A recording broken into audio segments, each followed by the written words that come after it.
On August 14, 1945, the war had raged for 6 years.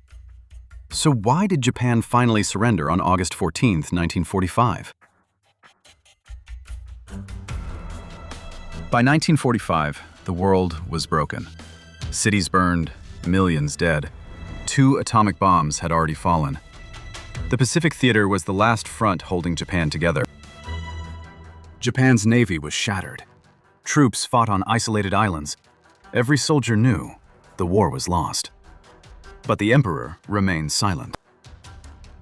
The first bomb fell on Hiroshima, the second on Nagasaki. Cities turned to ash. Survivors called it the day the sun stopped shining. The Potsdam Declaration demanded unconditional surrender. Japan refused. But the Soviet Union's entry into the war changed everything. Tokyo's newspapers censored the truth. Radios broadcast lies. The people did not know. Their emperor had already surrendered. On August 15th, Emperor Hirohito spoke to the nation. The war situation has developed not necessarily to Japan's advantage. His words ended a 2,600-year-old imperial dynasty's militarism. On August 14th, Japan's foreign minister signed the surrender document. The paper crossed the Pacific, landing in General MacArthur's hands. New York's Times Square erupted. People danced on sidewalks. "We won!" they shouted. But the war was not over. The occupation had just begun. The Red Army swept into Manchuria, capturing 600,000 Japanese troops. This forced Tokyo to negotiate. The Soviet Union's role was decisive.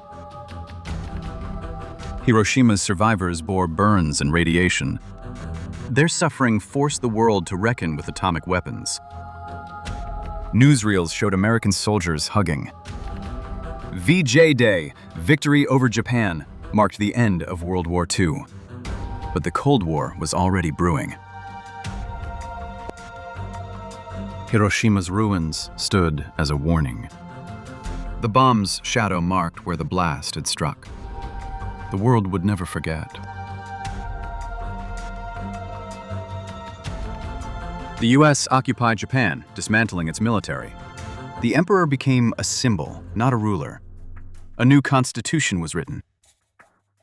The US and USSR divided the world. Japan became an American ally. The Pacific became a Cold War battleground.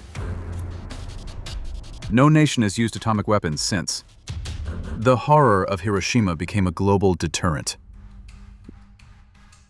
In the US, Japanese Americans fought for reparations. The Civil Liberties Act of 1988 finally acknowledged their suffering. Today, VJ Day is remembered in museums and films. Survivors share stories. The war's end is a lesson for future generations. Japan now promotes peace. Its constitution bans war. But the scars of 1945 remain, in history, in memory, in the shadows of Hiroshima. What happened next changed the world. Subscribe for more untold histories.